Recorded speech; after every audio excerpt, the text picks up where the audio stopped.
Testing 1, 2, 3. Testing 1, 2, 3. Yo, what's up? Welcome to Vencabot. Rise to the Tomb Raider action. My name is Dave. Guys, in the last episode we saw our guy, what's his name? Get kidnapped. He was fucking in the game for the first 10 minutes of the game. Then he got like killed in a snowstorm or some shit. And now he's back for 5 minutes and got kidnapped again. And now we gotta go save him. What a bizarre function for this character in this game. Let's continue. 12, then Dix's age, 25, and then dead. Dix is either 18 or 25 depending on the day, huh?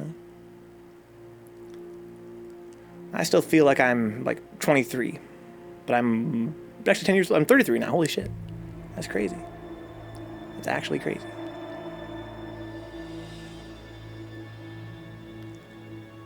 Special arrows? Yeah, I get it. You're supposed to ask me how I did the tournament, Venka. How'd you do, Brian? How'd you do? You know me, tournament results aren't really my thing. Taylor Swift has a song about me. That's all that matters to the Dix, huh? At least for a little while. But says, I won. Happy to hear that, Brian. Congratulations. It's most important that you had fun, dude. For like a couple more months, huh? Rest in peace. This game looks kind of weird. I guess I'm just probably tripping. Tournament was at Free Play Arcade, Dix. Brian went out and played some third strike with the guys for the first time in a year because he's all vaccinated up. T Swift has a song about blowjobs. That's a tone change. That's Revenge. I listened to that song, dude, for sure. This is the shop.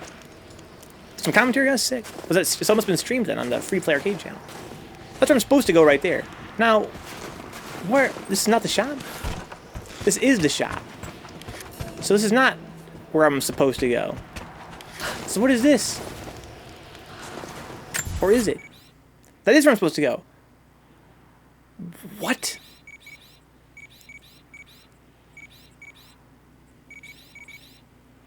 I'm so confused. So I was right by the shop this whole time. Remember, like I swear it took me forever to find out how to get to the shop. I'm so confused of where I'm at in the game right now. No, because remember, wasn't I by like a bridge? What? With a jaw like that, how can you not be all about BJ's, says Dixon? Is that what you need, that strong jaw? Hashtag strong jaw. Didn't I spawn next to a bridge that I need to use the arrows on or some shit? Weird how I ended up right where I had to be. Well, we got a pretty large audience, but Dan Kingsley showed up. Huh? Shout out to fucking Dank. The god Dank, huh? Do you not know how to handle a map, or was it not usable before? The map is usable, but for some reason, this map, I have trouble reading it. It's kind of hard to explain why. It's like my ADHD or some shit like that. Like, I have no problem in most games, but in this game, the map is pretty pointless to me. I can't figure out how to read it. Like, it's got a lot of icons on it for sure, but I kind of feel as though... I don't know, I find it very hard to get around with it, so I don't usually check it that much. So I need what? I need a couple more challenges to complete here. So one more strong box. Okay. Well, why don't we advance the story? Because I don't really feel like doing any of this bullshit. Let's go see what we can do. Wrong weapon. Yes. What? Ah, fully charged, I see. So I only put down 3 at a time. I think no, I gotta make sure that they're far enough apart. That's what it is. There we go. That was all about implying blowjobs to sell records, though, huh? Since WAP thought maybe just saying it straight up makes it easier, huh? I could have got a little higher. If you have any questions about the map, just let me know, says Brian. How do I read it? How do I read it? I really don't think I have any questions about the map. It's really just a matter of... Oh, shit. There we go. Oh, no, that's not going to work. Gotta do this again. Let's put this one right there. Such a weird mechanic. It's kind of fun. It's kind of a fun little puzzle mechanic, I guess. I know how to use a map. I think it's the colors of this map or something that just make it hard for me to figure out. Unless there's some trick to it. This is like a magic map. So I can make a shortcut now to somewhere, huh? There it is. This goes down. Doesn't do me any good. I can just jump down. How big is the map in units of Skyrims, huh? I would say this map is probably like this map right here, especially probably the biggest map in the game. And probably the same size as the other map, so probably like I would say like maybe 1/20 Skyrim, 0.5 Skyrims, 0.05 Skyrims. I mean. Geeksline announced a Kickstarter for an English version of the TurboGrafx-16/PC Engine Anthology. How nice. Still can't find the Super Mario Nintendo Anthology though. Huh? Sorry to hear that, dude. Your collection sounds like it's sorely missing some sweet SNES action. How big was Scrim? Pretty big. I guess a 1.0 Skyrims. Arrow points to the way your character's facing. Turn arrow towards goal and move towards the Zanzu, huh? Yeah. You'd think it'd be that easy, but something about the environment in this game, it's very samey. I think the problem for me is that the environment is so samey. Like, I'll walk past something and think that it's one landmark, it's actually a different landmark. That was a joke, Brian, that was a joke.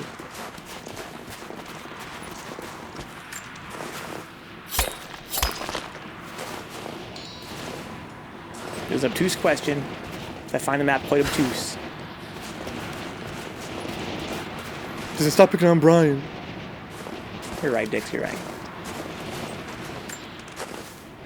Right there, bud? Mind if I have a look through here? How is he not buried in snow? It's not his fault you're dumb enough to ask stuff like that, says Dix. Dix, come on. It's kind of his fault a little bit. So, how does she know to go this way?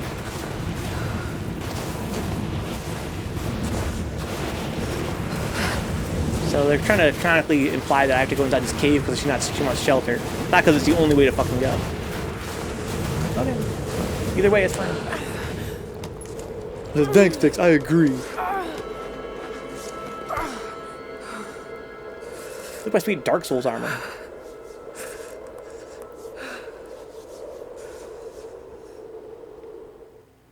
I should never have doubted you, Dad.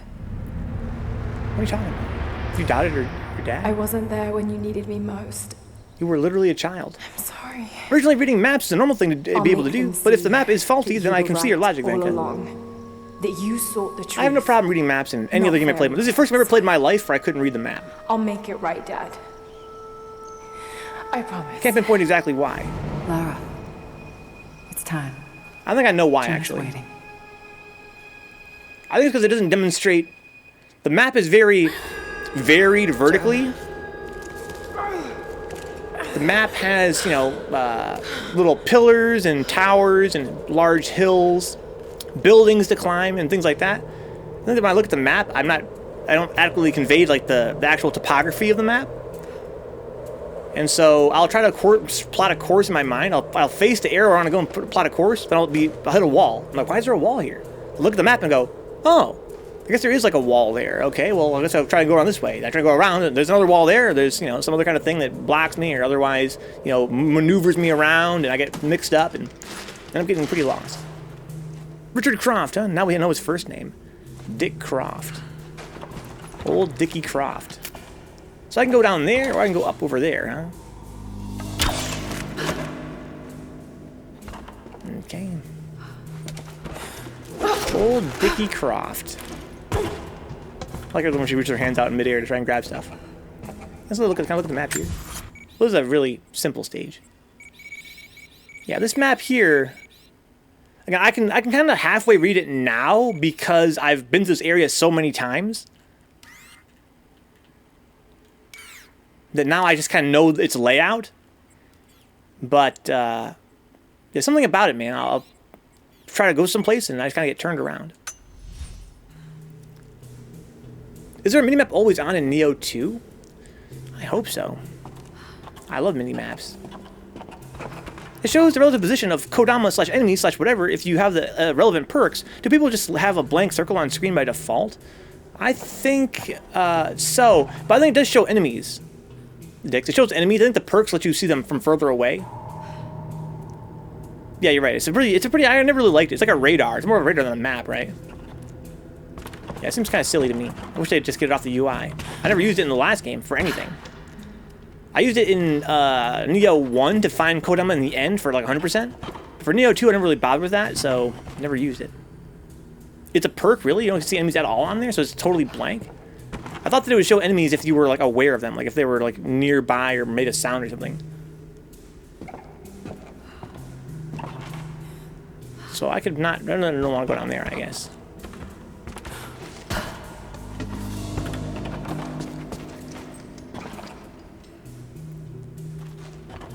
Okay.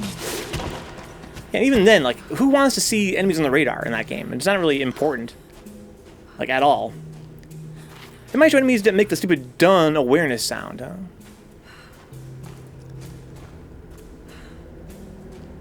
Yeah, I think that, like, if they're, like, literally within, like, arm's reach, it'll show them on the minimap without a perk. Almost as though it's meant to, like, maybe it was meant as a method of offsetting the camera. Like, they figured maybe players would use it so that they don't get, like, hit from behind by enemies, because they'll see where all the enemies are around them.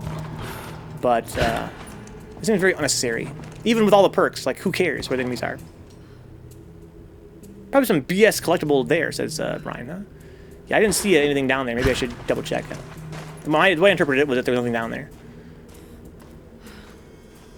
I followed the wall down with my eyes and thought that it was just not really like there was like no place for it to like go. There was no ground down there.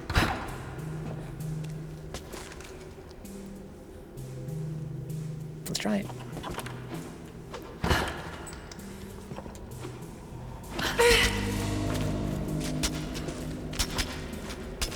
Okay. Yeah, I don't think I'm getting anywhere from here.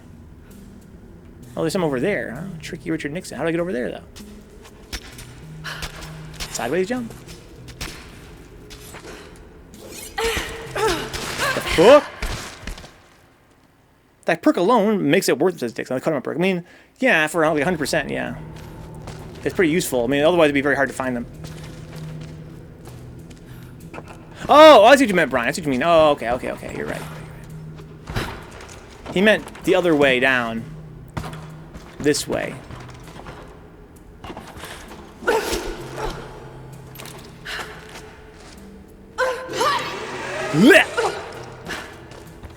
He meant this way. Isn't it cool down here? No, this is literally just an alternate route, huh? Well, maybe up there there's something, huh? Wee. Wee. Yeah, I thought the radar was kind of silly in the last... What the fuck? What the fuck? What the fuck? Just an alternate route, huh? This game has like a weird thing where it like... It lets you go two different ways to the same place. Like, is that non-linearity? I would say no. Right? It's almost certainly what you call wide linear, right? But in this case, literally narrow, like literally narrow, you know, pathways. But you can choose which one you take arbitrarily. It doesn't matter. There's no difference. Yeah, exactly. It's an illusion of choice, Anzu. You're right. I mean, on the one hand, you know, you get to choose where you want to go. If you want to swing or you want to, you know, ride the rope down. I mean, you know, I guess you could argue there's probably different players that want to do one or the other. But it doesn't really have any significance at all. It's just a shame. This game has a thing where it does that quite a few times. I've been musing, you know, is that better than Uncharted's way of just having you have only one way you can go all the time?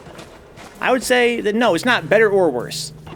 Right? There are times I feel like it's probably better to give me at least the illusion of choice, than just have me just go one way all the time.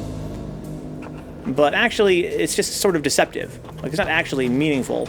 It's not really. It's just the same thing. It's just the same thing. Just, you know, gameplay-wise, it's the same thing, but it makes you double back if you're a completionist like me and just be like, oh, there's one over there.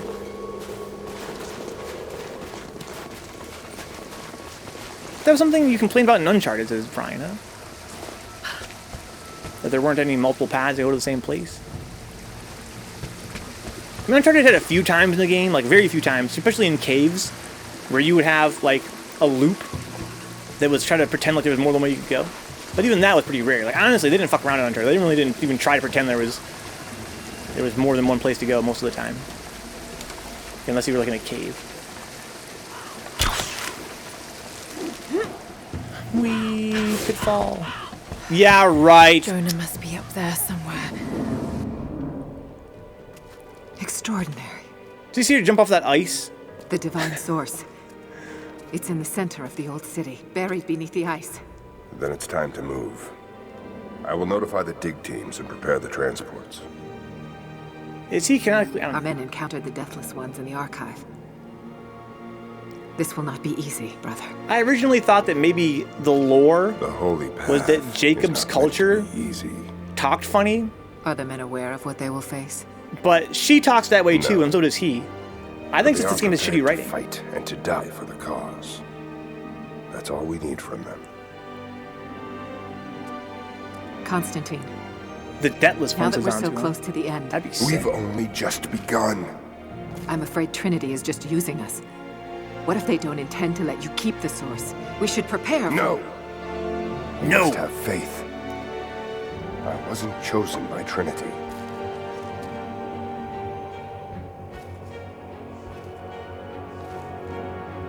Once the source is mine, it won't matter what they want.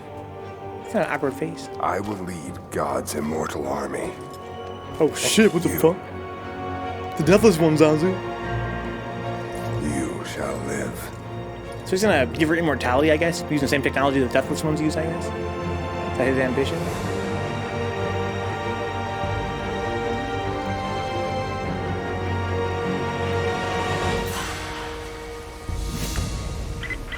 Constantine, the So, prisoner is awake is that the and first ready time in for the whole questioning. game we've seen a cutscene from beyond Laura's I'm on my perspective? way.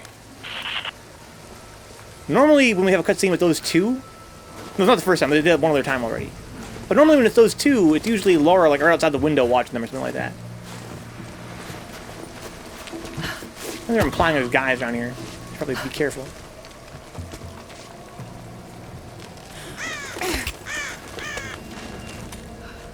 The Deathless ones. The Dark Souls ones.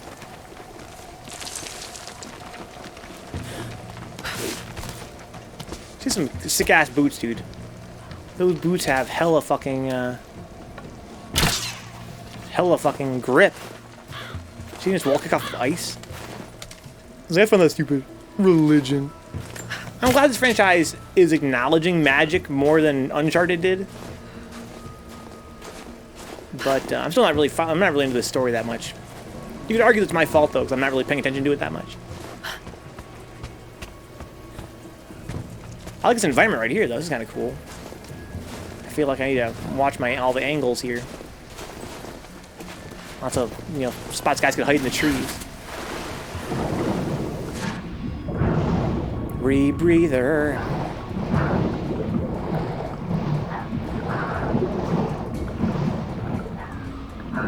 Anything cool down here? I miss Uncharted swimming. That was so much better than this. This game really doesn't really front at all with the swimming. So yeah, there's just like a button you hold and it makes you swim. Uncharted had, fully 3D swim, which I always loved. I don't understand why more games don't incorporate fully 3D movement. It's such a cool idea that's so underutilized, even this many years later after we've got, games went from 2D to 3D. Whether it's, swimming in games. How about, for me, there are two main examples, right? One is Mario 64's swimming. The other is 64's flying. Constantine thought he was chosen by God because he prayed and had a dream where he woke up with blood in his hands, but turns out it was actually Anna that did that and convinced him he was some special being. Oh, really? Okay.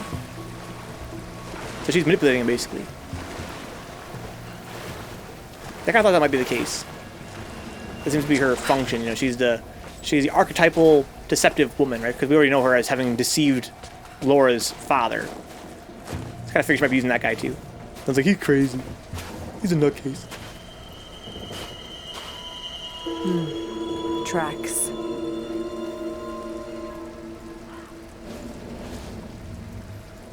But I was like, yeah, she's basically a bish. I think I heard a... Oh, shit. What? They're everywhere. They spawned in behind me or what? Wherever they are, they just spawned in. Because she did a crouch animation there. You could have walked here all this time. I think that I needed the arrows. I needed the wall climbing arrows. This is a beautiful environment, though. Even back for a guy like me that hates fucking snow. Didn't have to go through all the mountain to get here, huh? Oh yeah, I see what you mean. Yeah, these are things, Zanzu. And this is true of Uncharted as well as Tomb Raider. It's one of those things where you have to kind of like suspend your disbelief, right? You have to kind of accept that it's fiction. It's an adventure story. You know, like modern films, a lot of times you kind of forget they have cell phones and shit for it to work. Well, these adventure games, you have to forget that helicopters exist, Zanzu.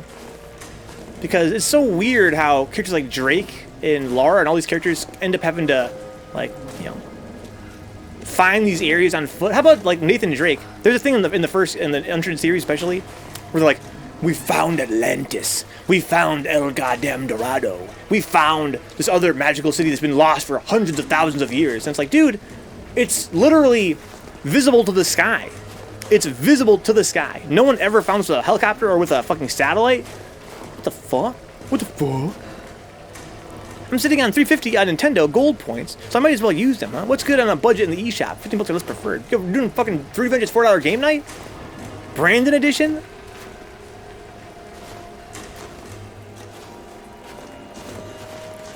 Hold your fire. Just a deer. That's sick, Brandon. Finger, sorry. You saw movement and reacted. I would have done the same. Aw, he's fucking supporting his boy.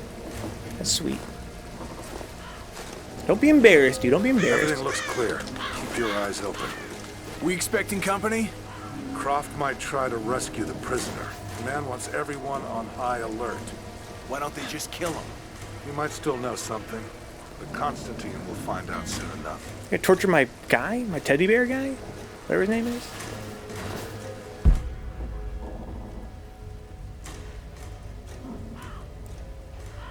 Are you guys by yourselves over here? Just gonna walk over there and stare at a wall, huh? I'm here for it. Video game logic. They're on high alert, Senzu. That explains why they went down so easy. That's why you fucking stared at a wall. I'm not saying that, again, it's one of those, you know, disbelief suspension situations, right? I'm not saying that I never want to see a guy stare at a wall in a stealth game. But it is interesting how in this game especially, there's this thing where enemies just sort of, they kind of walk away from their homies and it's kind of just like, just wait to get killed.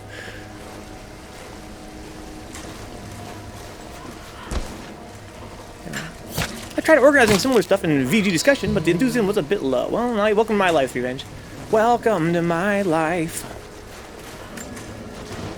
Yeah. So for our game night, Brandon edition on the store for the eShop.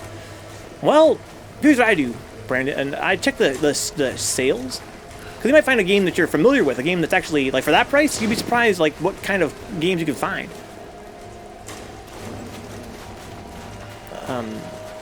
I really can't make a recommendation myself. I don't play Switch that much. On previous Florida, look at this weird, this tree glitched out.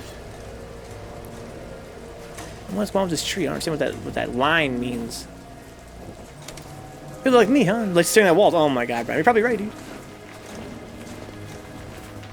But yeah, we played a lot of good games on 4-hour game night, but not really on the Switch that much. I mean, of course, there's that game that we were playing on stream, Loco Roco, right? Or it was called not Loco Roco. It was called something else.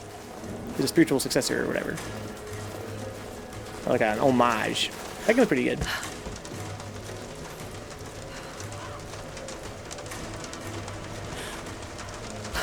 I'm really salty in a platformer when I can't climb on shit. But I can climb on shit. Piku Niku, yeah, with caves.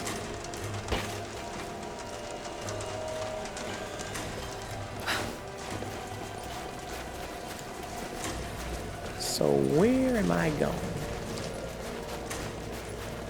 This way? This weird bug with the reflection there. Oh, you see, I get the Jimmy leg there? That was sick.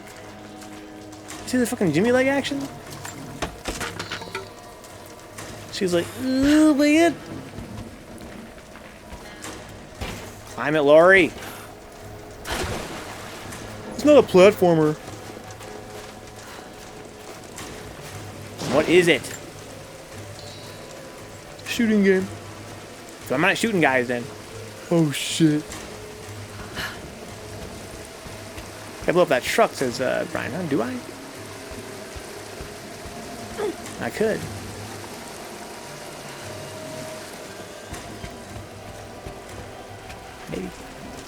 Got gas. Feel like your boy.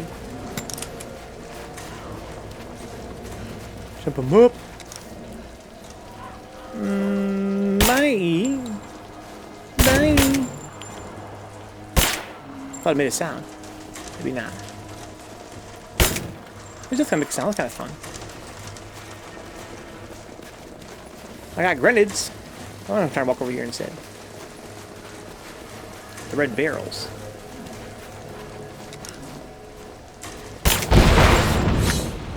Scorched Earth. Disruptions that bring by destroying their fuel tanks. Sounds like a challenge. Okay.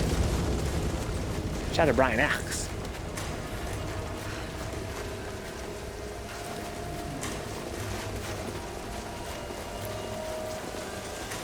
I can plant. I really shouldn't have got that ability to plant traps on their bodies because it's very distracting when I walk over their bodies and I get the little prompt. I keep thinking I didn't loot them. George of the jungle, friend to you and me. What happened? The truck was too heavy. The bridge collapsed. Everything's falling apart in this Watch out for that Should tree. we call it in? Don't bother. Everyone's packing up and getting ready to move out. Good. We finally get what we came for. Hard to say. Constantine just gave a general. George of the jungle.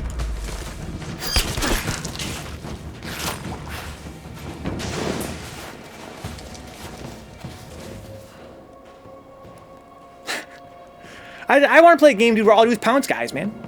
I just want to pounce on people. This game has it. Uncharted had it. I never saw it in any game before this, unless you count Batman. It didn't really work the same way.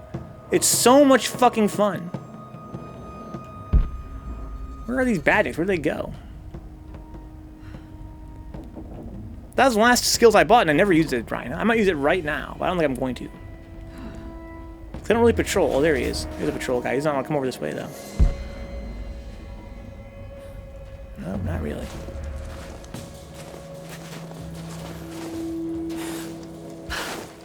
Oh, she doesn't climb on. She doesn't jump off that kind of tree, right? Go, Laurie, go! I guess here an animal, some kind. I hear somebody growling. I see two dudes. There's maybe three guys, huh? How come this tree is glowing? Can I do something with this tree? Can I hit it with an arrow and land? That'd be sick. Oh shit, what the fuck? That's sick! What? Oh, they make sound. That kind of sucks. I got an arrow here. Oh, that's bullshit.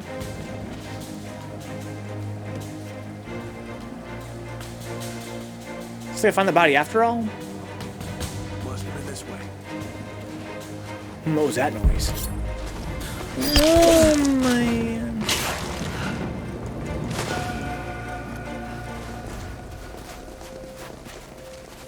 Yeah, get him from above. That's from above, dude. So I wonder if being higher than enemies in this game is really clutch. You would think it would be for a game with this sort of design. But there's not a lot of situations in this game where you can actually be above the enemies. But I wonder if they never look up, you know what I mean? Like in most stealth games, you assume that their vision cone is like an actual cone that goes out. So if you're far away from them and you're higher than them, they'll still see you. But you think, you know, in terms of a gameplay contrivance, like a mechanic, it would make sense for them to not actually look up, so you have like a basically a safe space above them. I don't really know.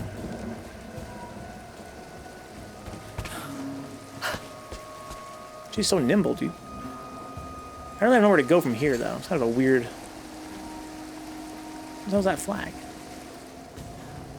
Kind of a weird spot to want to hide.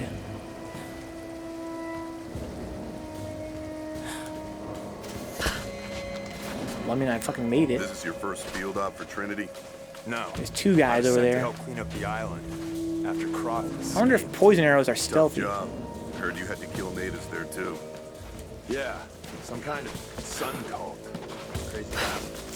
Amazing. Ooh, look, cool. I'm looking forward, dude. Our problem.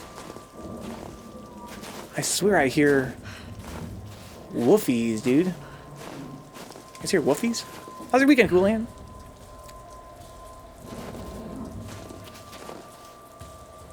So there's two guys over there. They're gonna be kind of hanging out together as a family unit. I could definitely hit them with the poison arrow, though, the poison cloud. I can also distract one. That could be fun. That'd be more fun that way. So let's see here. So I think is they're both looking. There's like a guy looking this way, right? I think. Yeah, it's not gonna really help me. I need to throw it basically like over this direction. Yeah, like this basically.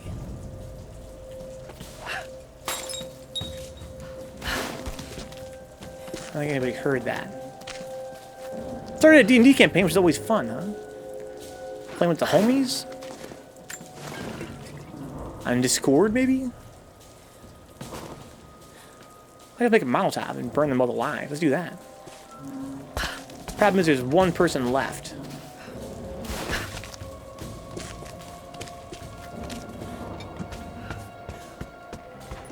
There's one person over thereabouts, right? Doesn't really matter. Just burn them. It's fun to do that.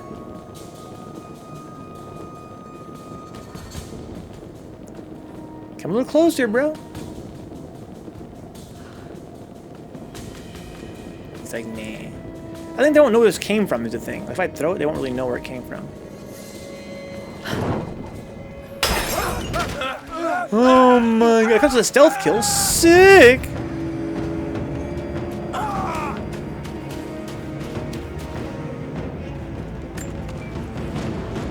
Call it in, bruh. Dead. Someone's out here. Ooh. Oh my god. Life's good. How come I can't have more stealth games where a fucking Molotov counts with a stealth kill? My wife's cousin's fiance had like never really looked into what D&D actually is, I guess, and for some reason he decided to check it out, huh? Then he went nuts and bought like all the guidebooks, a bunch of mats and boards and shit, huh? So now he's DMing. That's amazing. That's amazing. Hopefully he does a good job. Sounds like he might be kind of new to it.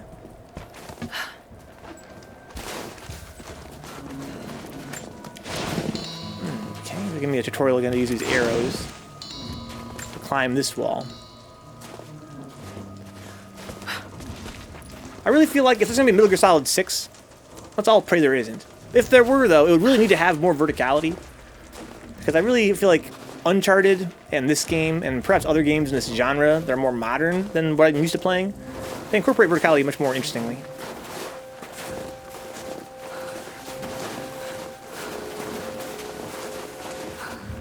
What's back here? Anything cool? Doesn't matter, Lauri, a cold. I'm letting him take liberties where he wants. It's cool, man. It's a good idea. Monkey run. But he's confused how I was able to basically one-shot the first bugbear, huh?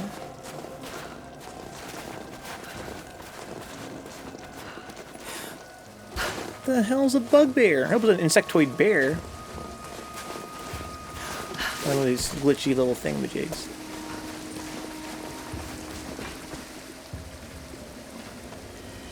Oh, I could have gone this way, I guess? Not really. Just another way around, I suppose, so that I can let's kill these dudes in a fun way. I thought it would be more of a boss, huh? Yeah, that can be kind of frustrating. Whee. So I only got one way to go. Elevator going up. Let's put it right there. Right on the refrigerator. It's a pretty fun mechanic. If only it'd been in the game the whole time. What happened back there? Bridge collapsed. Looks like we're gonna have to fly out the rest of the cargo. Hope they found something up there. Getting sick of this place. Patience. If we succeed here, we can go wherever the hell we want. There's not as much verticality in this area. I want to pounce a guy. Can I go over there and pounce a guy? I make a can bomb. I just bomb him the fuck. Imagine a tall troll, but covered in gold fur and with fangs, huh? I was giving me like dicks.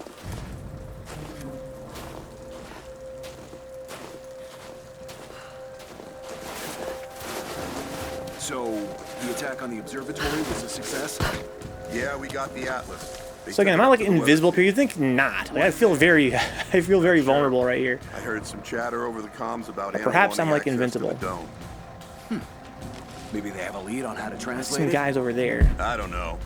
But they gave the order to pull up stakes, so we'll probably be moving soon. Steaks? Sounds tasty. I don't see nobody.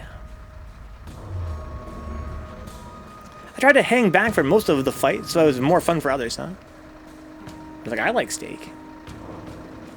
Just shout, caw, and you're a bird. I guess I remember watching fucking that one clip I put on. Oh shit, look at all these fucking guys! Definitely a Molotov situation.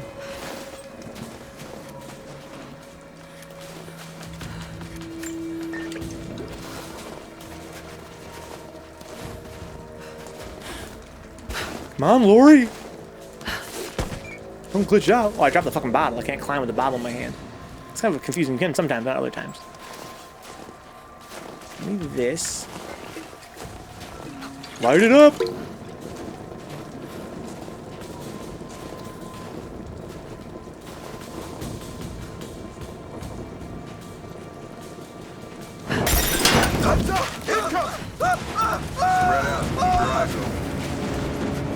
Monkey run! Monkey run! Got my can of beans, dude. Got my can of beans.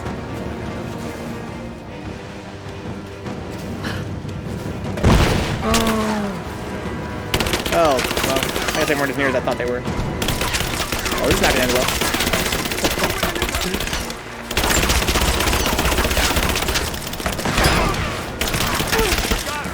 You ain't kidding, you got me.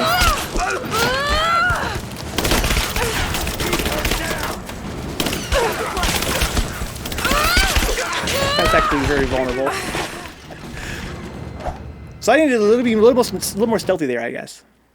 That environment felt very claustrophobic, like I wasn't able to be as stealthy as I wanted to be compared to the last area. What happened back there? Bridge collapsed.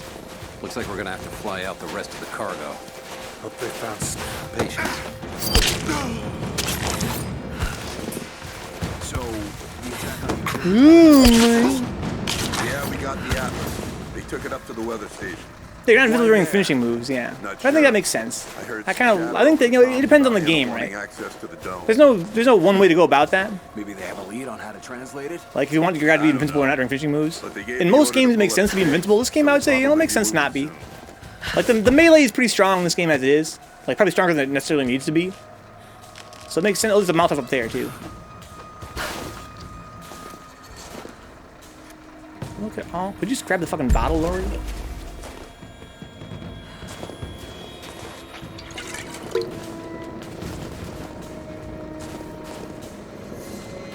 So there's 3 guys right there, I think. Or is there only 2?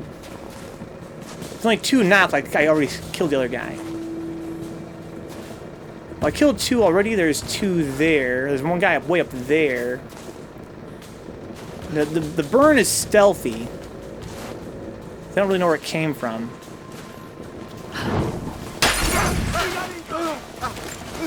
No, he's fine.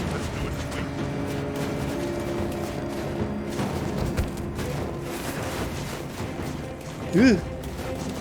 I don't know why he didn't die from the fire. Some guys, sometimes they don't. Sometimes they do. Watch the trees. Nothing over here.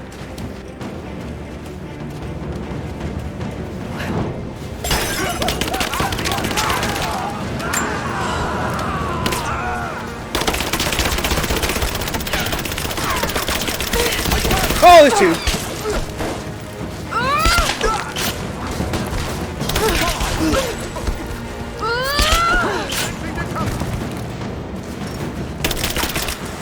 She won't fucking make a medicine. She's full health. I got a hit! This game has got unresponsive control sometimes. I feel like I like try to mash healing sometimes and she just like won't do it. I would rather not have finishing moves than have non-invisible finishing moves, said Cool Hand. So I'm weird, but I'm also right. I think that finishing move in this game is very strong without needing to be invincible. It kills guys without having to actually stop and aim. I think melee in this game is really, really strong. I think that it makes sense to lock you into a finishing move in this game as a way to kind of punish you for over-relying on the finishing move.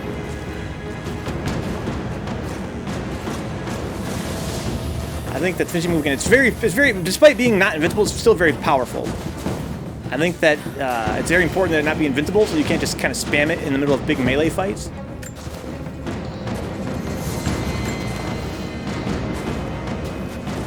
There's still more guys around here, huh? It's all Sims, says Glenn, huh? So I'll take it. There's just different rules. Again, different rules, different games. There are some games where having invincible finishing moves makes a lot of sense. Some games, like, I feel like there are some times, Cool Hand, you might agree with this, right? There are some games you play where the finishing moves or other animations are invincible, and it feels totally arbitrary. Almost like they don't want to think about how to balance the game better. They're like, just, we want to have them use a flashy finishing move, so it's really beautiful looking. Let's make them invincible, and then it kind of breaks some games to some extent. But there are other games out there where I think the most impressive feat of game design, when we talk about finishing moves that are invincible, are games that actually use the iframe for the finishing move itself as a reward for pulling off the finishing move. So on the one hand, it's a gameplay contrivance. On the other hand, it makes it easy for you to watch the cool finishing moves while you're invincible. But on the other hand, it's a way for you to get out of a sticky situation in the game where otherwise you're like surrounded or you're in pretty deep shit. Do a finishing move as a way to kind of make some space because you're invincible while you do it, and that's always kind of fun in like character action games like Bayonetta or Ninja Gaiden or other games like that. Devil May Cry. Sometimes you have moves that make you invincible for a minute, and they're strong. You have to like earn them. You have to earn them by building a bar, or you have to maybe get into a certain situation that's not very common in the game. And then you pull a finishing move, and it's very satisfying then when you see enemies like trying to hit you, but they can't hit you for a while, and it kind of helps you kind of maybe get your bearings. Like you can like spin the camera sometimes. Sometimes there are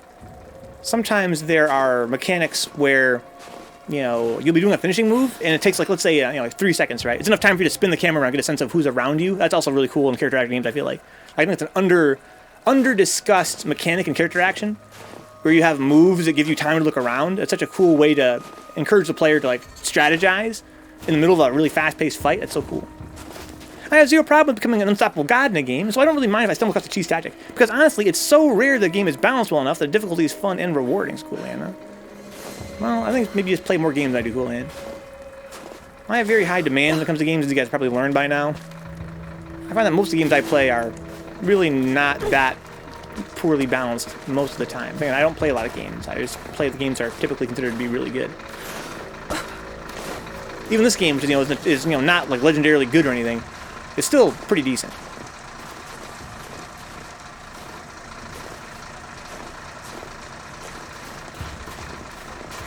When I think of like really poor, she's still crouching with there's enemies nearby. I just realized that. When I think of games that are poorly balanced, I think about games like fucking Metal Gear Solid 5, dude. That's a game that's like the quintessential alpha gamer game. It's a game that really typifies what I mean when I talk about alpha gamers. That game has so many mechanics and so many of them are like so strong that there's really no reason to do anything in that game unless you want to try to make your own fun and role play, and basically you have to kind of try to forget that those mechanics are there, unless you just want to be a god and then just kill everybody that way, which is fine too, because sometimes you do. Damn it. Lost her. Who do you lose? You were chasing me? I'm Nathan Drake! Can I shoot over this ledge? No, I can't. I'm about to say. I felt like Drake for a second there. Nothing here. I'm not a pound time, dudes. Is that so wrong?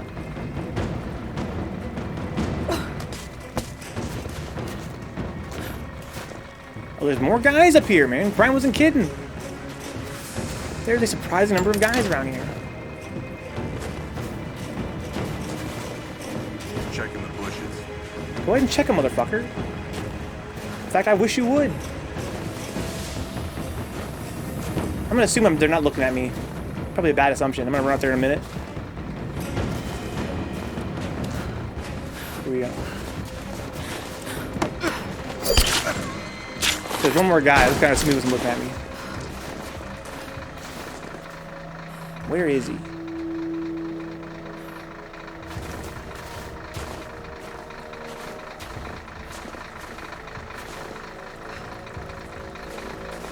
How come there's no footprints in the snow? That'd be useful. There's a guy around here, dude. And I don't see him. That's not a good thing. Is this the Epcot Center? Sick.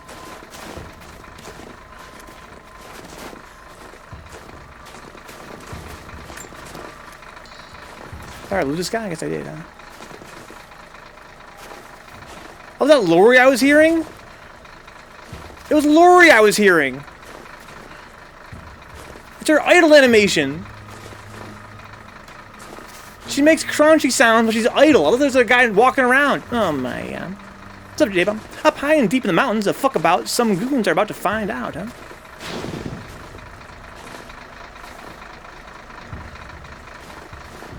I thought there was an enemy patrolling until I heard footsteps. She's just crunching in her idle animation. Yeah, red barrels, says Brian. Yeah, here's a fuel truck.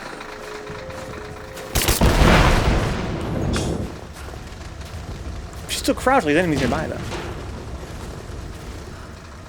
It's loud snow, dude. Crunch, crunch, crunch. Doesn't really help when we're trying to be stealthy. So she's still crouching, there's enemies nearby. I wonder if I can find anybody if I peek around, or other collectibles. I don't know where I'm supposed to go, or where I came from, to be honest. I feel like this is not where I came from. It's brighter over here. It's like, this is like a big field of snow. Yeah, this is, well, this is just the edge of the map.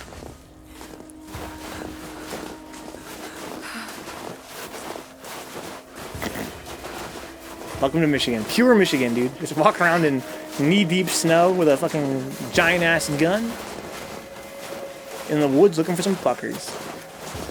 So I really didn't use any healing that whole fucking game. Even though I was under fire and mashing healing, she was like, I think I'm good. It's almost like maybe I wasn't taking actual damage. Like maybe I wasn't taking enough damage for it to matter.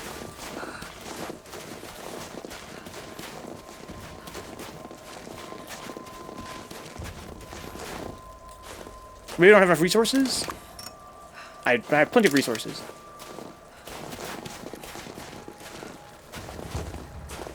Okay, so there's no collectibles around here. Not a whole lot going on in general. Time to move on.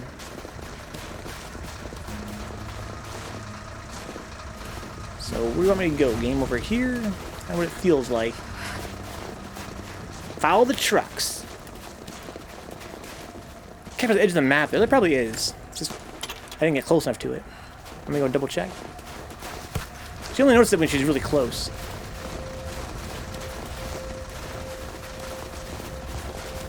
Fucking monkey run.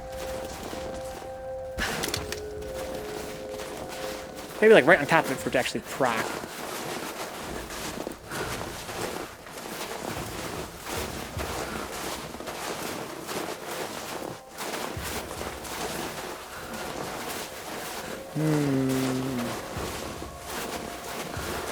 Pretty deep snow around these parts. I mean, this edge of the map?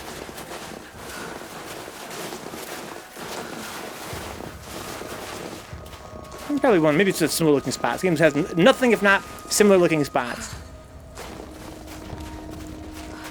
Monkey run. Oh shit, see that fucking roll? That was ridiculous.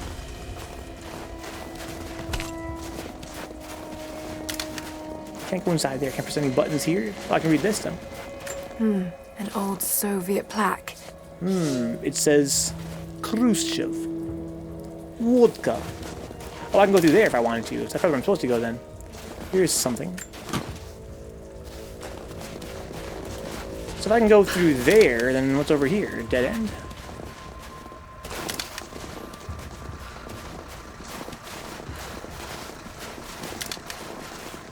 Fucking no, I can go this way too. No, maybe I can't. No, I definitely can, and I'm probably supposed to. No, this is where I came from. I probably can't make this jump. Even if I could, there's nothing over there. Okay, I see. Probably something over there, though, you would think. But not the actual main game route? Or am I going somewhere? This is, I mean, this is a Dark Souls shortcut. Can I open this door?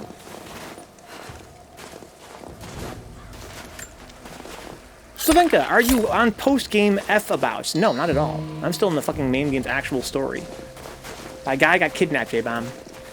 They got my guy. I wish I could tell you that wasn't the case, because I'm honestly heartbroken about it. But why would I lie to you, dude? We gotta be honest with ourselves here. We gotta accept reality for what it is. They got my guy. So we're gonna go try and rescue him. Monkey run. Yeah, what Brian said, yeah. Rescuing Jonah or whatever. In other words, they got my guy. This is where I was before. Now, did I go back there? Yeah, I did. That's where they had the map. Oh, shit. Pretty hot piece. We gotta save this. That's what I was thinking, J-Bomb. He's definitely, I would say, Laura's long-running love interest. Then again, I'm totally reading that, like, really more deeply than I have to, right? There are those that would argue quite fairly that it's a very platonic relationship. And just because, oh, is it wrong, Vince? Oh, I'm sorry. That sucks. Well, not a lot I can do about it now. If I typed in Vencabot wrong? Is that right? Vencabot? Whee. Right now, it's almost midnight, guys. I'm probably going to make a new tweet for ZHP and call it that one. Anna must be close. You ain't gotta apologize to me. It's your traffic, Vince. I don't know, Vince. I feel like I've disrespected you by putting the incorrect tweet in your timeline. As a friend, I want to make sure that we're still good. After I disgrace your timeline like that. What's in here? It's a stamp to seal official Trinity That's a stamp? letters. Not many people still use these. Dude, my ex-girlfriend must have had a lot of stamps been back in the day. Because that ain't no stamp, dude. That ain't no stamp. My ex had some stamps that you could stick onto the wall in the bathroom. Suction cup on the end. Okay.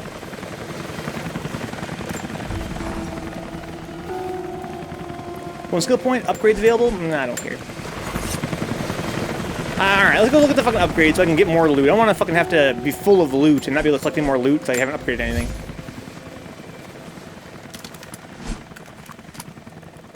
So I upgraded pretty much everything, huh? Well, let's upgrade. Can I upgrade my bow? I can. Hold time, amazing, sure. Perfect, that's what I wanted. It's a standalone function, there's a butt plug to the Brian, huh? So it's got dual purposes. It's got that dual functionality. Pistol, I don't ever use that. This gun, I got, what is this? Faster reload speed? Sure, man. If it makes you happy. Better reload speed? Fine. What is this? Recoil reduction? Sure, man. Okay.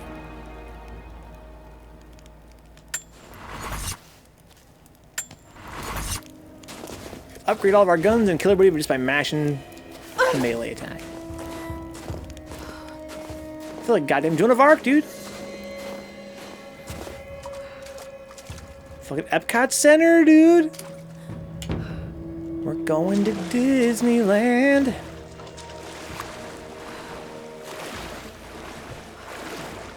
Where am I going? Am I going underneath? Oh, I do. What's going on? New order. Getting ready to move. What's going on? Looks like it. What's going on? Phase 2. You mean Gorilla's Phase 2?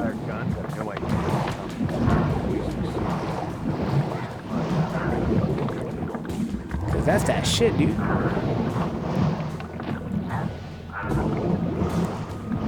So I can come over here, I guess. Hello? Who's all's around here? Anybody? There's a couple of ice fishermen. I see one ice fisherman.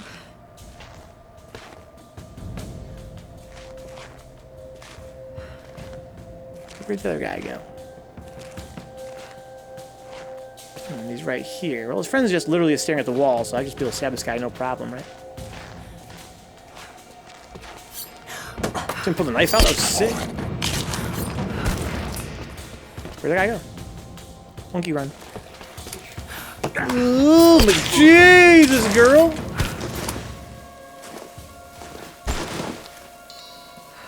Guys, here's what I learned from playing Uncharted in this game, right? If someone ever steps on the back of your knee, reach behind you like this and, you know, do this. That way they can't stab you in the back of the head, because they'll be busy getting poked in the eyeball. Because there's no situation in real life, guys, like in day-to-day life, where someone's gonna ever step on the back of your knee. So just train yourselves that whenever that happens, the reflex, you reach back behind your head and start poking around. That's what I'm saying, Zanzi, right? Like, can you imagine if you were standing in line at a fucking BK? I guess they don't have that in Sweden. Maybe they do. Standing in line at a fucking McDonald's, somebody steps on the back of your knee. That never happened on accident, dude. That means they're gonna stab you in the throat. Gotta fight for your life.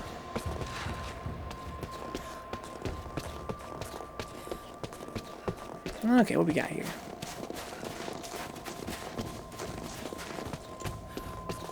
Gotta be throwing. That's what I'm saying, Zanzu. You gotta throw down, man. It's their last chance. These trained soldiers, Zanzu, these lifelong mercenaries, these career killers, they don't know that when someone steps back your knee, you gotta fucking do some shit, man. You gotta fucking fight. You can't just be like, oh, what the hell just happened? Is that you, Bill? Stepping on the back of my knee? No, it ain't Bill, dude. Bill don't step on people's knees like that. That's fucking La Fantoma.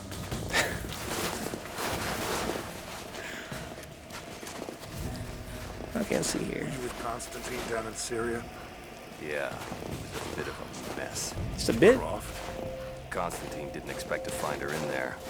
She managed to bring Going to head out with the others? I thought he was by himself at first. I was trying to run out there and stab him. And do your rounds. Speaking of Croft, she's still out there. Oh, she is too. She really, really is still out there. They had a chance. She was useful for a time. Hey, give me a hand over here. What? Trinity was Sure. Hold on. It's not our place to speculate. Orders are clear. We see her, we shoot to kill. You better, dude. What's up? This damn truck is dead. Don't bother. We're not taking this shit with us when we leave. There's one more guy I can kill. He's gonna patrol back this way, probably. See his dead friend, then freak out. One more piece of the full auto shotgun. Let's fucking go, dude. You know me, I'm pumped. I can't wait. See, I want to shoot an arrow into that tree, but they hear it. Can I upgrade that to stealthy? That'd be sick.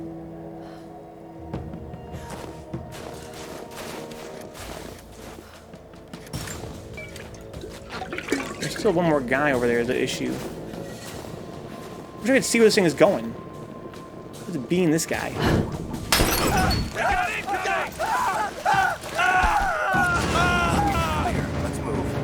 So there's only one guy left, right? Oh, there's a couple guys at least. Oh, there's more guys than I thought. One of ours. Shit, weapons free. Thank God that weapons is free. Check the bushes. Check the bushes. Don't check the bushes. Check this bush, but by yourself though. Like, come by yourself and check this bush. That's what I want you to do. That's what all the cool kids are doing.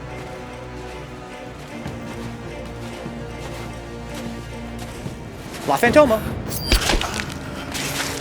She's there. Open fire. We're under attack. What the hell?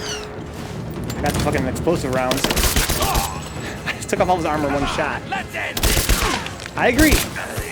Let's hear. I mean, I would just use my other leg to kick my whole body backwards towards them, Suzanne. That's what I'm saying, dude. Knock them over. It's a good idea. All right, push yourself, put your body back into them.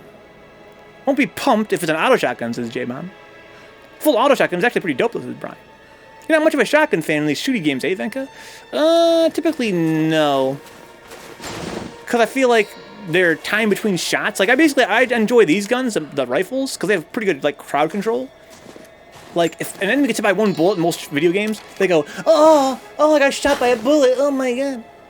Right? So it's like, if I use a shotgun, I might be able to kill one guy in 1 or 2 shots, but I'm still getting hit by other guys. It's kind of like just sort of just be like, kind of keep them all in stun lock. Just an anti-upgrade in general for these games, is Brian. Huh? Yeah, I find that without upgrading, I don't really have a whole lot of trouble, so I find that whole menu to be just a kind of a waste of my time. So there's so many things you could consider and micromanage, but it's like, why? For me, a pivotal point in my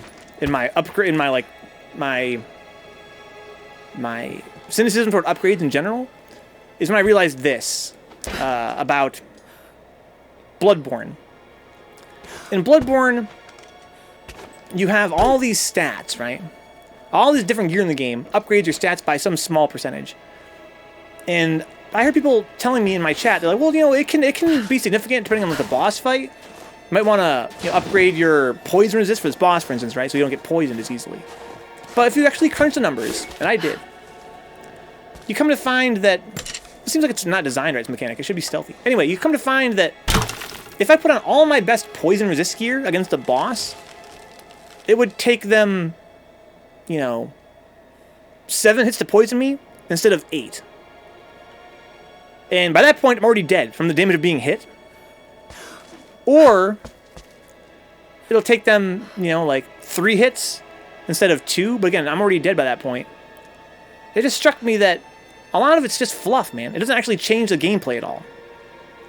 It doesn't actually impact the gameplay in a meaningful way. It does in literally in a certain amount. Like it actually does impact the gameplay, like technically, because of course the numbers are at play. But the numbers themselves, they don't actually like, they're not significant in the minute-to-minute gameplay of a game.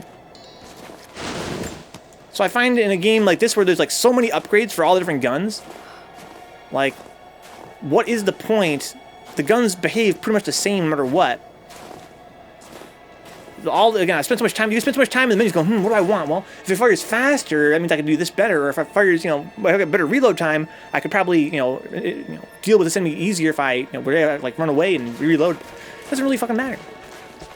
The game is not hard enough for it to justify the amount of. Oh, this is what Brown's thinking of right here. To justify the micromanagement.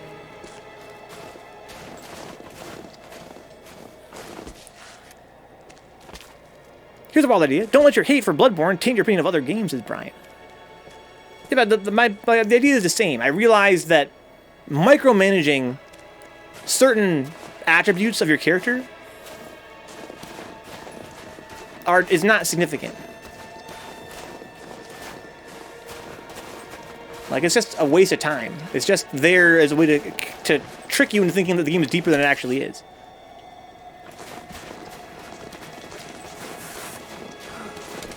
So there's a gas tank.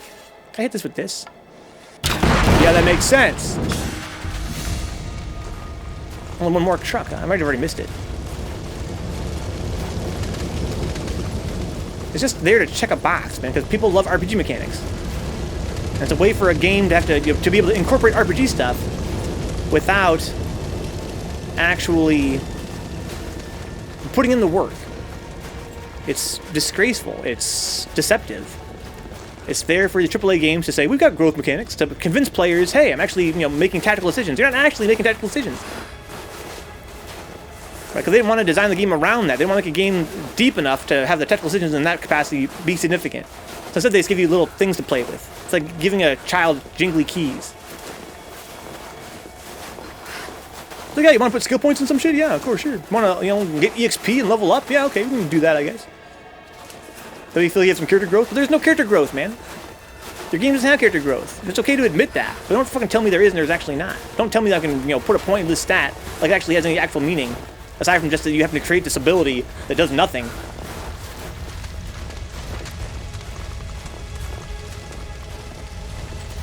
Okay. Let me sip of water, guys. All this hate making me parched. What's up, 100,000? Welcome aboard, man. I'm doing well. How about you?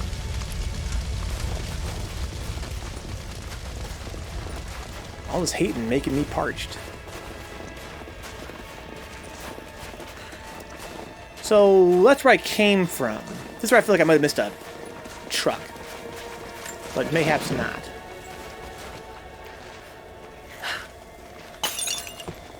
I'm about to crack a beer and peep the shows this 100,000. Good idea, dude. Up next is ZHP, guys. We're gonna play some sweet JRPGs, huh? So what would be your ideal game, Venka? You know what game came surprisingly close, Sanzu? I mean, of course, I like a lot of genres, Sanzu, so there's no, like, one ideal game. So different genres, of course, I would enjoy.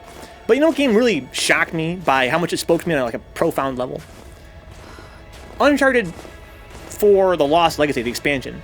Of course, it had a lot of problems. There are things with that game, of course, that I would have liked to have changed. But it hit a beat toward the middle of the game where it struck me that it sort of was reaching toward my heart as, like, an ideal game. In the sense that it was a game that had an open world to explore, and the world was full of non-linear, camps to find, and dungeons, treasure, and enemies I could kill with stealth mechanics that spoke to me. I really enjoyed Uncharted 4's stealth mechanics. So to be able to explore an open world with camps, and have those camps have, treasure in them, have the open world itself be, fun to explore in the sense that I could see landmarks, and I could choose where I wanted to go, and wherever I went, I found something cool, like a little dungeon to explore. There's Dude Launcher was well exercised in that game. I'm pouncing guys, I'm sneaking around. I think that what I want is an open world game where I'm free to find the gameplay myself. There's gameplay to find. I'm not sure I need growth anymore. When I was a kid, I used to love JRPGs. I don't think I need growth that much. It all goes back to something I've said a million times when you mention stuff like this. They can't make stuff like that significant because they want the game to be accessible and playable for all skill levels. And they don't want to block people out because they didn't make the right choices in character progression. Is that good game design? No. Well, I mean, arguably it could be. You guys know me, I'm a hater. I see what Brian's saying, though, of course. But do their models show that sells more games about audience? Yes, that's the bottom line. Of course, I understand that, Brian. Yeah, I get that. It doesn't mean that I have to like it. You're totally right. That's exactly why I don't disagree with you at all about that. It's just, when I say that it's arguably not terrible game design, I just mean that it's not appealing to me, right? Because game design is an art, it's subjective. And we talk about making a game accessible to casuals. Of course, you have to make concessions, right? And those concessions are not necessarily bad game design. They're just literally intended to make the game simpler for novices. Onward, Merlot. Totally agree with you on the character growth, says Merlot, huh? I'm loving seeing you play. Luckily, I'm still awake. I'm going to watch from the sideline. Merlot. Welcome aboard. Welcome aboard. Yeah, it's bad game design in the sense that it's like lazy. To me, it seems lazy. It seems shallow. It seems, again, sort of like patronizing. But when your game is meant to be, babies first, whatever, then, it's probably fine. Again, you're trying to make it more approachable. But yeah, I want, my ambition, my interest in games is a little bit more core, as they say, right? I want to just be able to sink my teeth in. I want for the mechanics to play together in a way that's complex and interesting, with consequences. I actually climbed it. Holy shit! And a lot of these games I've been playing lately, a lot of games in general, they're not really designed that way. And on the one hand, you could be generous and say that it's intentionally there to simplify the game as a way to, make it easier. That's fine. But I think a lot of the time it really is just incompetence, right? I think a lot of the time it is just because, it's cynical. If it's not literally incompetent, which it oftentimes is, in my opinion, it's cynical. It's when, again, they're trying to trick the audience into thinking the game is deeper than it is. They want to appeal to the RPG demographic. Let's put in some growth mechanics. Well, what's Call of Duty? Call of Duty has this. Let's try that too. Let's just do whatever he's doing. Let's make it open world, because all the open world games are selling like hotcakes right now. Let's just make it open world. Even though the actual game design itself doesn't really necessitate that open world. Let's do it anyway, because that's what all games are doing. Instead of actually being critical of our game design decisions and asking ourselves, is it more fun this way? Is it actually adding to the game? They're just fucking throwing it in there, just because that seems to be like the formula, and that really bothers me. But yeah, when a game is actually intentionally simplified as a way to make it more approachable for beginners, and mechanics are intelligent that way, and they're sensible, and they're reasonable, and they're meaningful, even if they're streamlined, that's fine. But, yeah, it doesn't mean it necessarily has to appeal to me in any case. Yeah, to go back to the original topic at hand, again, when I open a menu and I see skill points and I see, upgrade systems, I love upgrading shit, man. I fucking love that shit, dude. I love I love going in and customizing my character and stuff. That's cool to me. But I get kind of cynical when I look at those mechanics and I say, I just spent 20 minutes in here thinking I was making decisions, thinking I was actually doing something interesting, thinking I was going to actually have consequences from these choices I'm making in terms of like the game feel, the situations are going to play out because of this. And I'm really not. It doesn't really matter. All stuff I'm doing here is totally, it's not actually the significance that it has. Like Brian said, right? You can have fun like managing it, but the fun it's self-created. It's imaginary. You're just deciding I'm gonna have fun with this because I'm pretending I'm upgrading stuff. Again, it's like jingling keys. It's not really meaningful in the way that the games I grew up with were that way, right? It's not like I can choose my skills and choose my abilities and upgrade certain guns and be like, this is my gun, this is my main gun, because this gun I put all my points into. This is my main gun. This is my play style. As it turns out, you can do that, but you could pick probably any gun and be just as effective because they're all, even a gun that's very little upgrades, it's not that different from a gun that's fully upgraded. Anyway, it's all about making dollars and cents, not making sense, says Brian, huh? Darkest Dungeons, I'll do exactly. Darkest Dungeons is a game that, consequences are really, really huge in that game. And the decisions you make are really significant.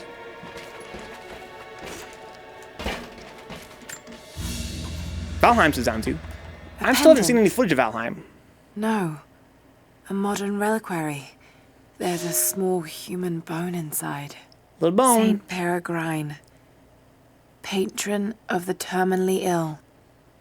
Little bone, dude. Might as well take 3 shovels, dude. That's why I like this game's, endurance mode. Because that mode, man, like, everything you did in that game had so much weight. Like, deciding which weapon to use, when, trying to preserve ammo with this gun, trying to take cover from this enemy or flee from this one or grab that up. We stand now. It was very tense and very demanding. But that's fine. Darkest Dungeon is a great game for making you scared to walk into a room, says Brian J-Bomb, huh? That's a pretty cool game. I'm glad it's doing so well. I'm glad that it's one of those really popular games, huh? So Valheim is... No idea. Is it a roguelike? Someone told me this once before. Someone explained to me before, but I never forgot what it was. I want to go inside there, but I really can't, huh? Speaking of my ideal game, this game has fun platforming. I just wish that it was more like, I was more self-motivated. Something I think I look for in a lot of games. I'm looking at game's design. I want to be self-motivated by the environment to explore it. This game sort of has that to an extent, but I feel like I lack agency. A rifle shell. But there's something unusual about this one. What? It's very pretty. What's unusual?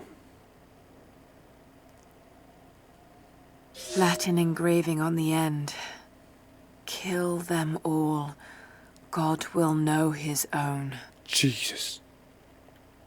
So, I think that when we're talking about, like, exploring as a game design mechanic, oh, that's true, Merlot. I would never have guessed that. It's like Minecraft, but better graphics. It's Minecraft-esque in a way. How do you mean?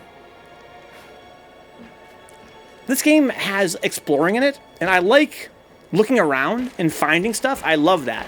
But what it lacks, I think, it has that, like that first aspect of exploring, the fact that there actually is an open world to explore and to find stuff in.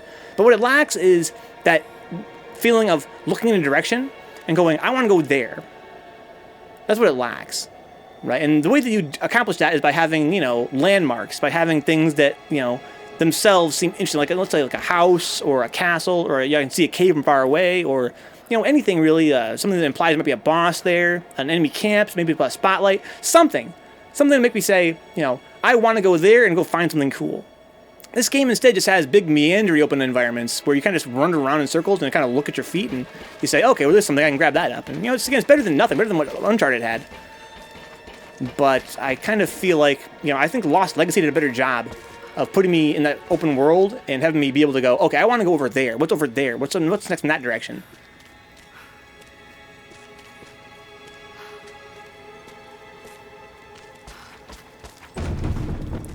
So for my hypothetical ideal game, that'd be like a factor, right? It'd be a factor of exploring a world. You gotta chop trees, gather stuff, and build houses. Oh. There are other creatures in it who mostly come out at night. Sounds cool. Definitely going to start collecting clips so I can prove Venka is impossible to please if he doesn't absolutely love Breath of the Wild. It's cool, Hannah. I have a lower critical benchmark for stuff like this, so I really enjoyed roaming around and finding out and everything, as well as looking forward to unlocking skill points and weapon upgrades, says Brian.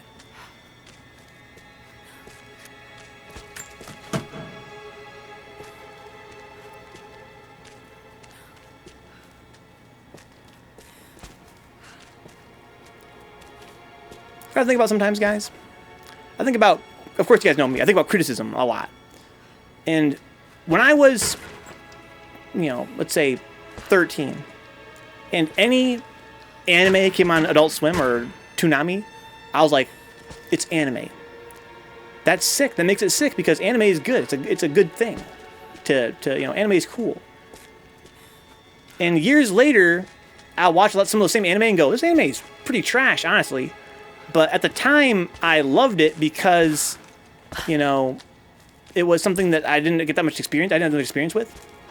I'm not saying that's the case for every situation where somebody is like non-critical, but in particular, what I find a lot of the time is that a lot of casual gamers, they're much less critical of games because I think that when I was their age, when I was, not necessarily their age in terms of a year, but their age in terms of like my experience with video games. Like I've been playing games for my first 2 years.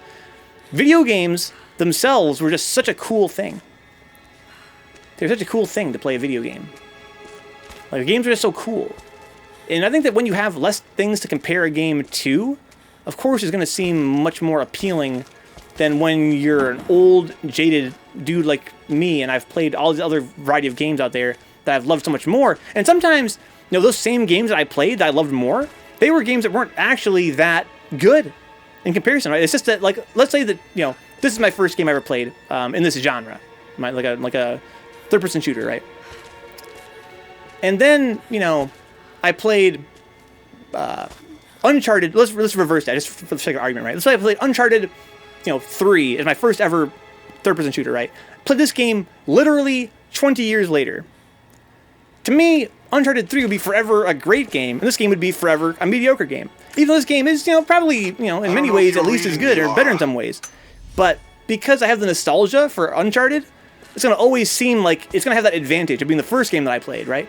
And even if we want to abstract that out further, it's not even a matter of it being like a nostalgia, like the first game you ever played in a certain genre, but even just, if you play any game before another equivalent game, the first game will seem better. I mean, isn't that weird? Like, if you played, let's say for instance, my Skyrim for me, right? Skyrim. I played Oblivion first. They're actually very much the same game. They're very much the same game. But that's why I don't like Skyrim. Because I already played Oblivion and it was the same. So if I had played Skyrim first, I would like Skyrim more probably. Because Oblivion would be very much the same. So it's like, what you play first of a certain gameplay style will have that advantage. Will you guys see that? What the fuck? I didn't mean to call Brian a casual. It's not what I meant.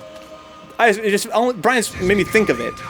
I honestly don't think Brian's a casual at all. I know from experience that Brian is not a casual. But the way that he phrased his argument made me think about times I've had guys in my chat that, that were younger. Jonah. Me and Brian both been playing games for our whole lives. Including a lot of all-time classics. But, yeah, I got guys in my chat. Sometimes it say stuff like that, and I'm like, well, that makes sense because, you're younger. When I was your age, I was also more easily impressed. I've been bitten by a dragon. Guess I better eat 24 bags of flour. Man, I love food, healing, and video games, though. Just straight bags of flour, though? Seems a little bit extreme. What comes to experiences on it, though? Time and place does come into play, so on it, though. Yeah. Yeah, it's not just objectively like the game's actual merits. Oftentimes it's based on, of course it's filtered through your own experience. It's filtered through your own experience. I fell in love with Metal Gear Solid then, kind of fell out of love with the series after that title, says 100,000. So you like the first one a whole lot, not as much as the later ones. Okay. So, I missed a cutscene there, I was busy talking. She said I have to save Jonah. Did you see Jonah somewhere? I don't really... Like, how did she see him? So I'm awfully high up. Was he... I feel like there's enemies nearby. I don't see them, though. I'm gonna slide on that, probably, huh? And go kick some ass down there.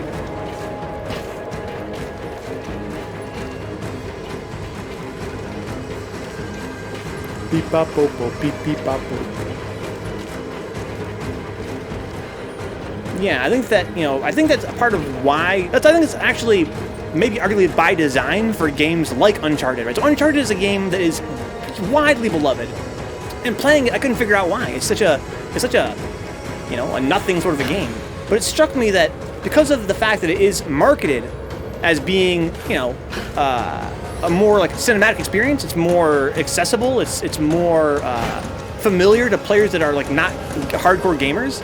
I think that there are a lot of people out there, and saying this is true of Skyrim as well, a game that had insane marketing and cross-demographical appeal.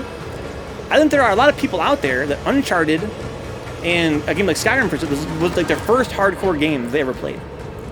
It's the first game they ever played that was like really like, you know, more than just something they play on a cell phone or whatever the case might be. And so of course we're gonna have a generation of people out there that are gonna love these games because of what it meant to them in their time.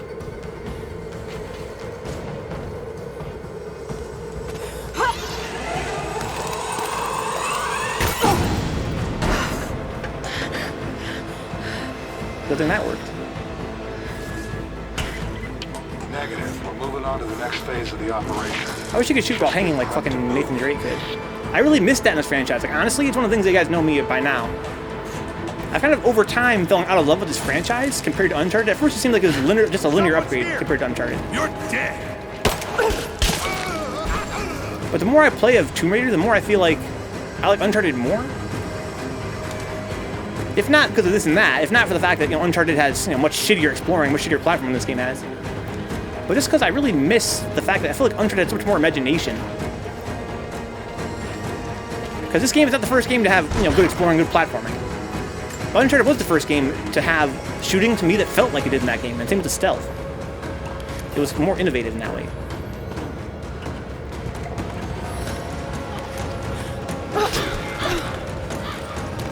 I love it. Shit! Beep bop bop bo beep beep bo bo. Supposed to grab onto that, huh? Oh shit! Alright, sure. Yeah, that makes sense. Gosh, I didn't have a map I couldn't read. Oh shit! Wait!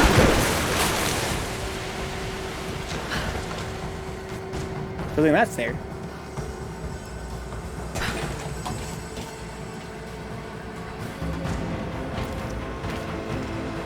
I wish that, you know, we could have this game's exploration with Uncharted's combat, or just be more, you know, like specific. I just want to play more Lost Legacy. I wish Lost Legacy was better. I wish Lost Legacy had, you know, my hopes, Brian. Get there for that playthrough. You guys know my heartache. Those that weren't there for that playthrough don't really understand, but Lost Legacy, it just should have been at least 3 hubs, right? How dumb was it that it was just an Uncharted game, a normal one, but it had one really fun, beautiful, amazing open world hub. You know, like one chapter of really great, solid gameplay, and everything else was just the same old, same old. Like it had this, you know, a unique vision for the franchise. Let's try something open world, but they want to play it safe, I guess, in the end, and not do anything that, you know, Nathan Drake hadn't already done. So let's try. We'll do one open world chapter, and then everything else will be like Uncharted.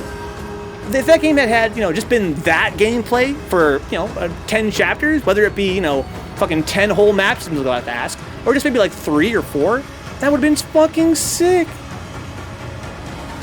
That would have been fucking sick.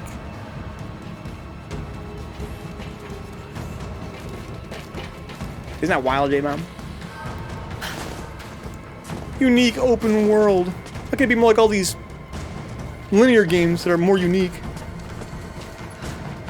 Right, because there's never been a linear game made before. Brian, did he actually beat the whole game? He beat the whole game 100%.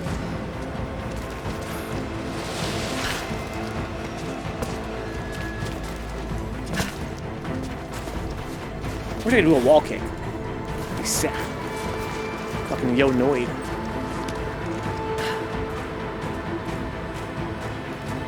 This music's pretty intense. Are there any fucking bad guys around here or what? I'm gonna shoot somebody? I can do that.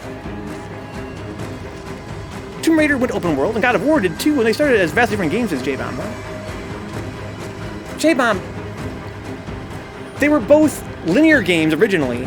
Do you think that a linear game has more potential for variety than an open world game does? Do you think that them being linear allows them to be different genres, but as soon as they go open world, they somehow become the same genre? I don't understand your fucking argument. They were both linear games, and that was okay. But now they're both open world games, so now they're more similar than they were before?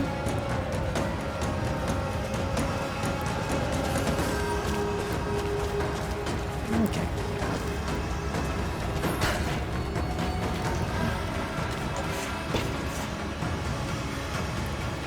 Yeah, I said open world, a unique open world game, and you criticized that, J-Bomb, so I'm trying to figure out from what perspective you're criticizing it from. And it sounds like what you're saying is that, you know, games are becoming more homogenized because they're becoming more open world, and I'm arguing that doesn't make any sense. Still a good vibe. I'm getting the impression that you feel as though open world games are necessarily less unique. Have you played Shadow of the Tomb Raider, huh? I'm currently working on it. I think Brian hasn't played that yet. No, I'm not going to be able to play it either, unfortunately. What do you think about it so far, 100,000?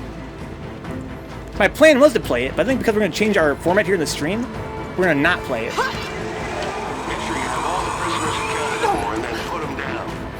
Yosh. I wonder if it's better than this game. It was my ambition to play through this game, and then the next one, and again compare all the games in the series to each other. I think we're not going to play Shadow after all. We're going to kind of change over to something else in this channel instead of more Tomb Raider.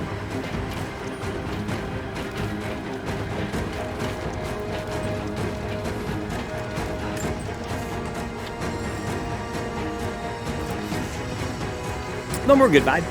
I was playing Magic the Gathering for like 10 hours over the weekend, huh? I would recommend it for you. It's very illusion of text most of the time, and that'll bug you, I think. You think so, good vibe? A lot of my friends that love Magic also hate Magic a lot. But say that it's an illusion of tactics? I don't know. I feel like that could be because maybe you're kind of inexperienced with it, perhaps? That reminds me that we had a friend in our Discord server telling me about how, you know, stale the footsies was in Third Strike because he can't win. That's Magic. You get back-footed early, or they do. It's fun about just catching. What's back-footed, good vibe? I'm not sure what back-footed means. Maybe it's a Scottish expression, or maybe it's someone I don't know. There's a prevailing, I think there's a prevailing negativity toward open world game design that, as someone that loves exploring games, I find very bothersome. I feel like if people are very, very dismissive of a game when it's open world for reasons that are sometimes not really profoundly analyzed.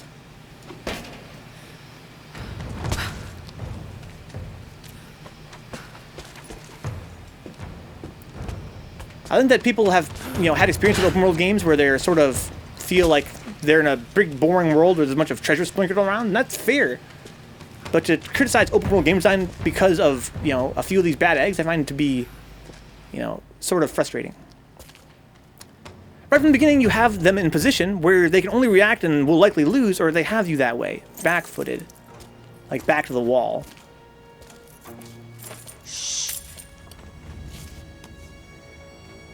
What? Should I actually save some villagers? Your loyalty to her is strong. I admire you. I do. What are you talking about? Patience has limits. You better not kill Jonah, dude. I'd be so salty. Now. Be careful, Jim. Be careful.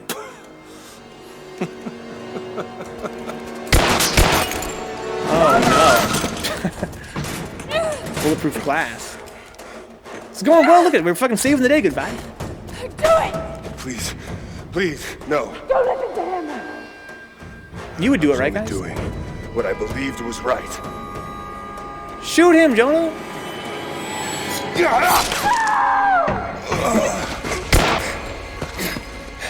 What an idiot. Sweep the cell I block. thought Lauri was his fucking friend. I thought they were fucking close. Everyone. If I was fucking standing over some guy that was literally interrogating me and threatening to kill me 5 minutes ago, and Brian X was like, shoot him! He's an asshole! I would have fucking shot his ass. I'm sorry. I should have killed him. Yeah, he would have saved the whole He was thing. unarmed, I just couldn't. Shh. You shouldn't have to. I am so sorry for getting you into this mess. Who is this dude? I thought I could keep up. Who are these guys? They're coming. This is the villagers, I guess. That was a DLC, good vibe. This DLC I turned on. It doesn't mean anything. It would be cool though if they actually put it in the plot. That actually would be sick. We don't have much time. I can see it now how it would work. I mean, how cool of a fucking twist would that be? I guess there are those who would be critical of it, though. They would say that they're trying to make the game too fucking Skyrim, right? That's probably fair. All units respond. We've got to deal with her. If they released a fucking like almost in position. box art of Lara Croft wearing armor because late in the game there's like a plot contrivance that puts her in this magical armor, that'd be, to me, it'd be kind of exciting. It'd be definitely a very it'd be like a Roger. subversion for sure of what you'd expect from a Tomb Raider game. But I can see how people would be like, what the fuck, making Tomb Raider into a fucking Skyrim game? What the fuck?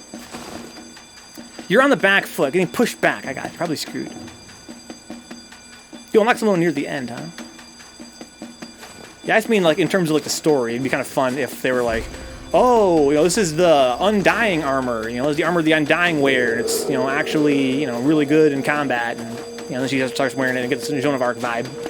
The final encounter, she's with all the villagers. They're all wearing their traditional clothing. She's in front with the fucking armor on. That'd be kind of fun, I think. Kind of fun twist.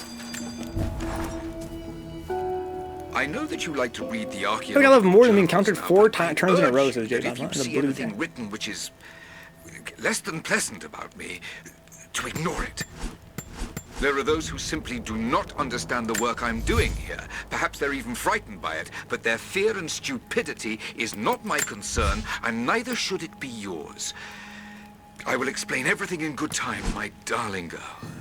The people that were frightened, were they Trinity? You never told me. I guess it doesn't matter now anyway. They found their way to me. Now I'm going to have to deal with them. Gotta deal with these guys. Blue's a great color in Magic, but honestly, all the colors are, they're just used for different functions to Brian, huh? Conjunction, junction. It's a good place for us to take a break, I guess, huh? We had a late start today on today's stream. I feel like I should play more. We haven't played for very long today, but I think I want to try to end the stream at a decent time tonight, so let's move on to ZHP. Fun sitting with this game today. I think this game probably at its best when I'm kind of moving through the actual, I feel like I had to kill some guys today, which is not every stream we do. Got to pounce some dudes, always a pleasure. Stealth some guys, I love that.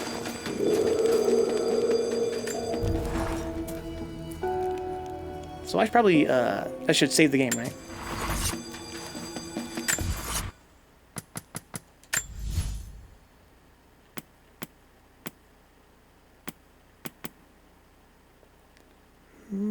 Okay.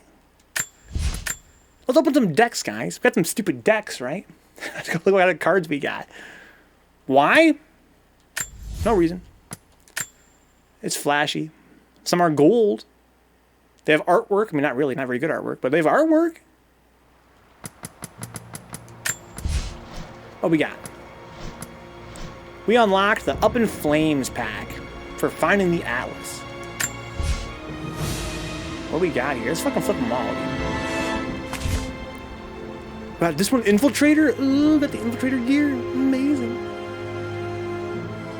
So Brian, went to tournaments. I never got on the Pro Tour, though, huh? Let's be a full-time Magic stream, guys. Fucking Good Vibe plays Magic. Brian plays Magic. J-Bomb plays Magic. Let's play some Magic. Or we could play fucking Yu-Gi-Oh! Who wants to fucking play Yu-Gi-Oh? I think it's time to duel. It's time to duel!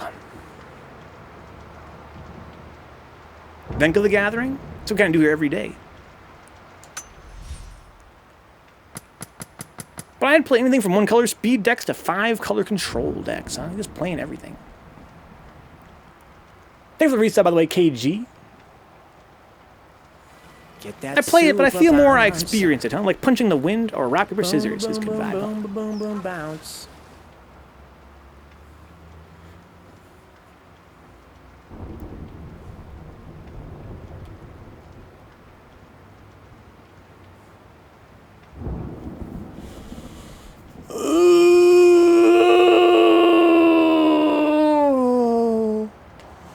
Oh my god.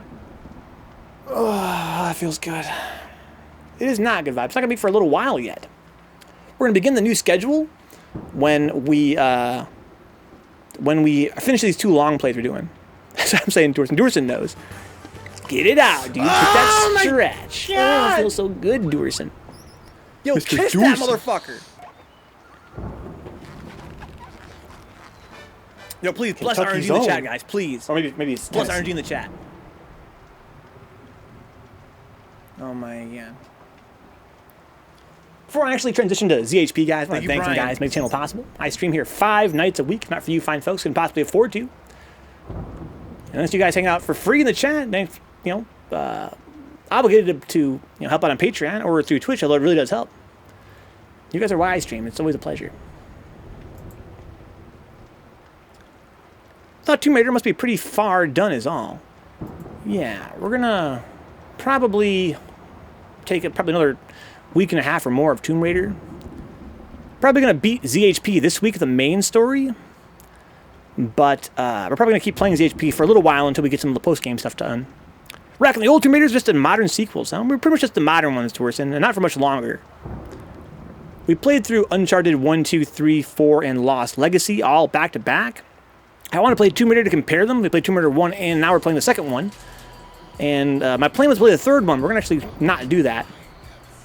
But we haven't played in the old school Tomb Raiders on this channel. One of the new reboots. They're pretty decent. Thank you to John Hernandez, Katie Alpha, Remy, Sin Theory, and Salty Face for being Black Knights on Patreon.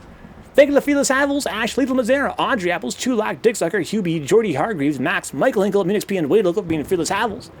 Thank you to the Shady Winners on Patreon, Brandon Williams, Foul Mill, GK Live, Good Vibe City, Juna Anon, Keith Best, Coolahan, Kyle Glass, Leon Madison, Mum Blues, Ricardo Garcia, Souptastic, The Shen, Tony Bosher, and Toxic Vamp.